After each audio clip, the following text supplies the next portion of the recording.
পূর্বজন্মে রাবণ ছিলেন ভগবান বিষ্ণুর দ্বাররক্ষী বিজয়। একবার ভগবান ব্রহ্মার মানসপুত্র সনকা, সনাতন, সানন্দনা এবং সনত কুমার ভগবান বিষ্ণুর সেবা করতে বৈকুণ্ঠে আসেন। কিন্তু ভগবান বিষ্ণুর দ্বাররক্ষী জয় ও বিজয় তাদের প্রবেশে বাধা দেন।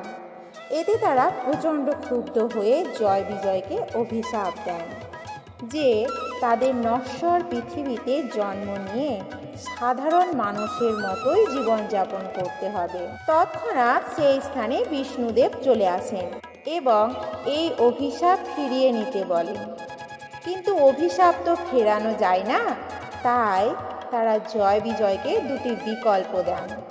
প্রথমটি হলো বিষ্ণু ভক্ত হয়ে শ্রী বিষ্ণুর থেকে দূরে পৃথিবীতে 7 বার জন্ম নিতে হবে।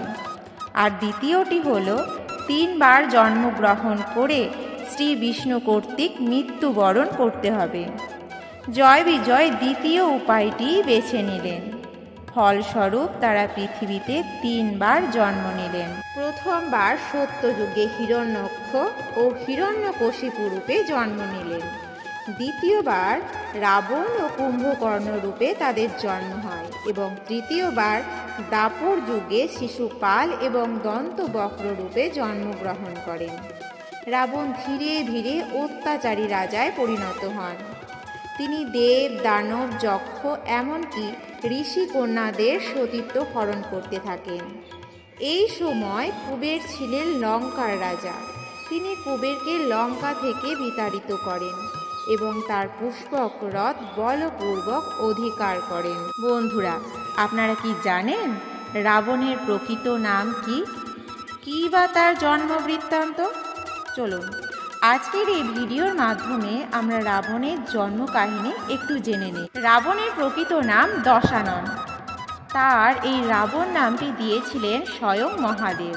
রাবণের পিতা ছিলেন ঋষি বিশ্ববা বা বিশ্বশ্রবা এবং মাতা ছিলেন কৈকসী, যার আর এক নাম নিকষা।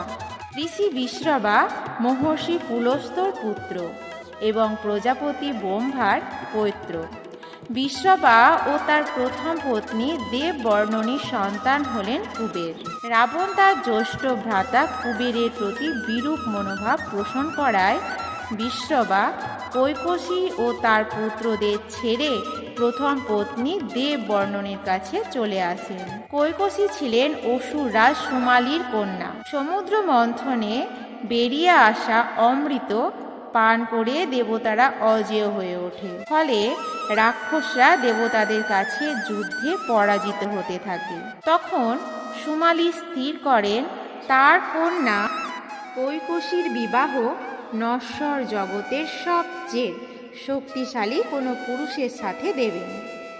এর ফলে তাদের যে পুত্রের জন্ম হবে তার শরীরে ব্রাহ্মণ ও অসুরের রক্ত বইবে এবং সে দেবতাদের বিরুদ্ধে যুদ্ধ করবে।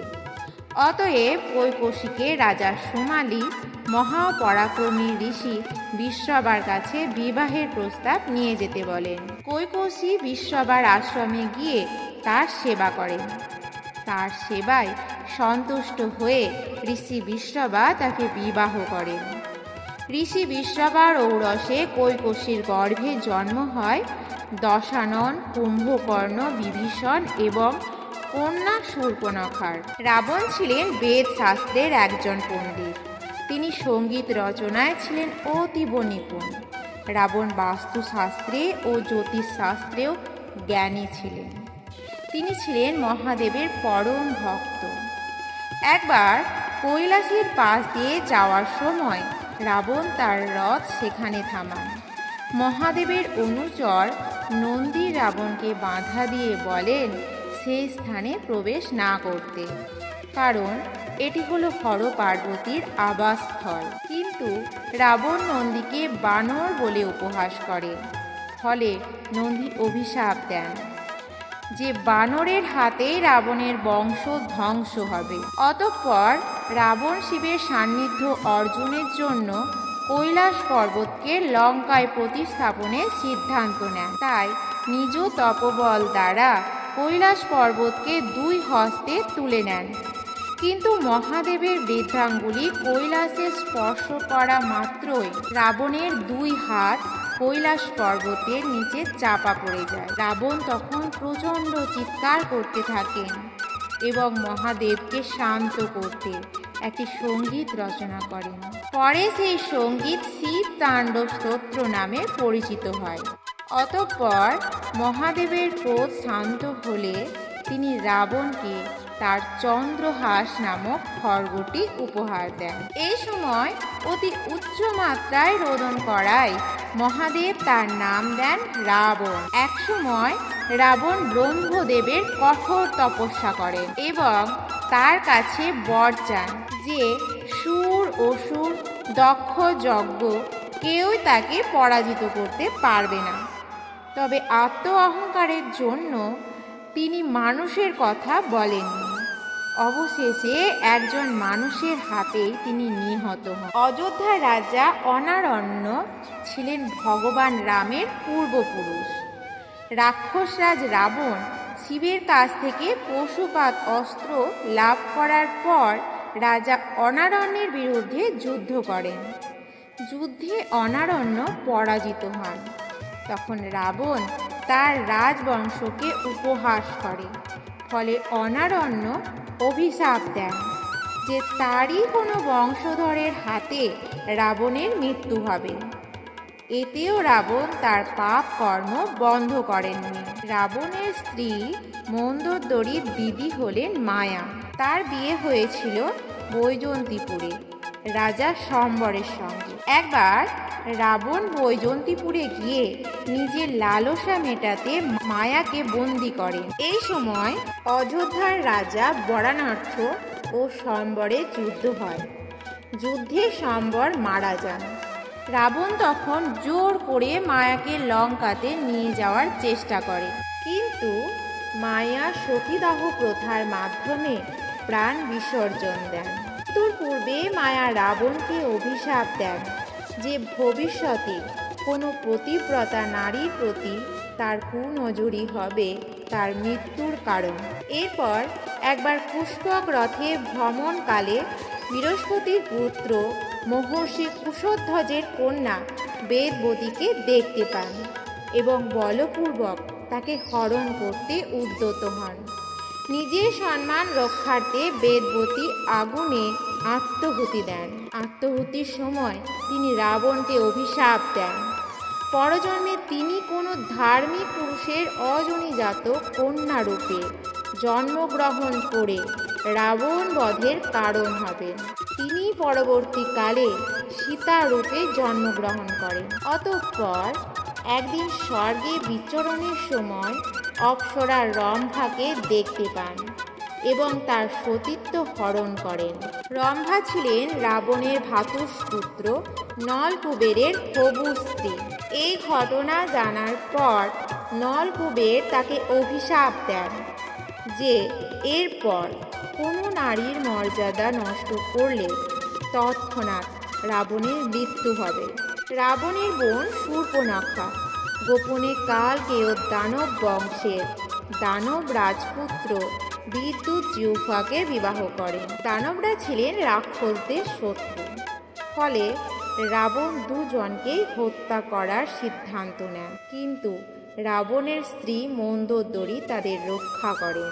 এরপরেও কালকের সঙ্গে যুদ্ধে রাবণ বিদ্যুৎ জিহ্বাকে হত্যা করেন। তখন শূর্পণখা রাবণকে বলেন, একদিন আমি তোমার এবং তোমার সমগ্র বংশের পতনের কারণ হব। রাবণ তার ভগ্নীকে সান্ত্বনা দিয়ে দণ্ডকারণ্যে বসবাস করার জন্য প্রেরণ করেন এবং তার সুরক্ষার জন্য ভ্রাতা খল ও দূষণকে সঙ্গে প্রেরণ করেন। এই সময় রাম, সীতা ও লক্ষ্মণ পিতৃসত্য রক্ষার্থে পঞ্চবটী বনে কুটির নির্মাণ করে বসবাস করছিলেন। শূর্পণখা রাম ও লক্ষ্মণকে বিবাহের প্রস্তাব দেন, কিন্তু তাদের দ্বারা প্রত্যাখ্যাত হয়ে শূর্পণখা সীতাকে গিলে খেতে উদ্যত হয়। তখন লক্ষ্মণ তার নাক ও কান কেটে দেন। তখন শূর্পণখা ফল ও দূষণকে রামের বিরুদ্ধে যুদ্ধে প্রেরণ করলে তারা সসৈন্যে নিহত হন। ক্ষুব্ধ শূর্পণখা লঙ্কায় গিয়ে রাবণকে সমস্ত ঘটনা জানালেন, কিন্তু রাবণ তাতে কর্ণপাত না করায় সীতার রূপের বর্ণনা করে তাকে উত্তেজিত করে তুললেন। রাবণ সীতার রূপে মুগ্ধ হয়ে সীতাকে হরণ করার জন্য রাম লক্ষ্মণের সঙ্গে যুদ্ধ না করে ছলনার আশ্রয় নেন। তার নির্দেশে মারীচ স্বর্ণ মৃগের রূপ ধারণ করে রাম লক্ষ্মণকে কুটির থেকে দূরে নিয়ে যায়। সেই সময় রাবণ ছদ্মবেশ ধারণ করে সীতাকে হরণ করে। জটায়ু পক্ষী সীতাকে উদ্ধার করতে গিয়ে রাবণের হাতে গুরুতর আহত হয়। রাবণ সীতাকে অপহরণ করে লঙ্কায় নিয়ে যায়, কিন্তু সীতা রাজপ্রাসাদে থাকার বদলে অশোক কাননকে বেছে নেন। রাবণ সীতাকে বিবাহের প্রস্তাব দেন। পতিব্রতা সীতা সেই কুপ্রস্তাব ঘৃণা ভরে প্রত্যাখ্যান করলেন। সীতা প্রায় 1 বছর রাবণের অধীনে থাকেন, কিন্তু এই সময় রাবণ তাকে স্পর্শ করতে পারেননি, বলপূর্বক তার সতীত্ব হরণ করতেও পারেননি। তার কারণ অবশ্য রাবণের মহানুভবতা নয়, এবং এর পিছনে ছিল সেই নলকুবেরের অভিশাপ। রাবণ যদি বলপূর্বক সীতার সতীত্ব হরণ করতেন, তাহলে সেই মুহূর্তেই তার মৃত্যু হতো। তাই প্রাণের ভয়ে তিনি সীতাকে স্পর্শ করতে পারেন। সীতা উদ্ধার করার সময় পথে শবরী নামে এক বৃদ্ধা তপস্বিনীর সাথে রাম লক্ষ্মণের দেখা হয়। তিনি রাবণ বধের জন্য সুগ্রীব ও হনুমানের সাহায্য নেওয়ার পরামর্শ দেন। বানর সেনার সাহায্যে রাম লক্ষ্মণ রাবণ বধ করলেন। কথিত আছে শ্রীরামচন্দ্র রাবণকে হত্যা করে 1 বছর ব্রহ্ম হত্যার অনুশোচনায় হিমালয়ে তপস্যা করেন।